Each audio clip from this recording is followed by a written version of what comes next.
वही शख्स मेरे लश्कर में बगावत कर गया, जीत कर जिसको मैंने लश्कर का सिपा सलार बनाना था।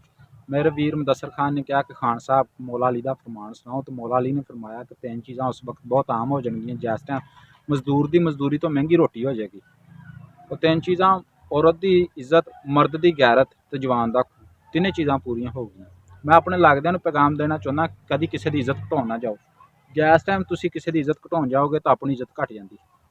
कदीम वक्त की गल सुनाना, तुसीं इंशाअल्लाह कभी सुनी नहीं होएगी कि जो गरीबी बहुत हुंदी सी, इंतहा की गरीबी सी, ते एक एक कमरा ही हुंदा सी किते किते, तो बच्चे की शादी करनी तो वह कमरा उन्होंने हम बिस्तर होने वास्ते देना। इस तरह एक बच्चा तो वो बीवी हम बिस्तर होने वास्ते अंदर गए तो बाहर जुत्ती उतार देंदे हुंदे सी, तो पता चल जाता सी कि अंदर मियाँ बीवी बैठे आ। वो जिस टाइम अंदर गए तो एक कुत्ती बाहरों पई तो उस बच्ची की जुत्ती चुक के लै गई। जो जुत्ती परे सिटती तो सोहरा ਉਹਦਾ नौं ਦਾ अंदर गया तो दोनों मियाँ बीवी अंदर लेटे हुए सी।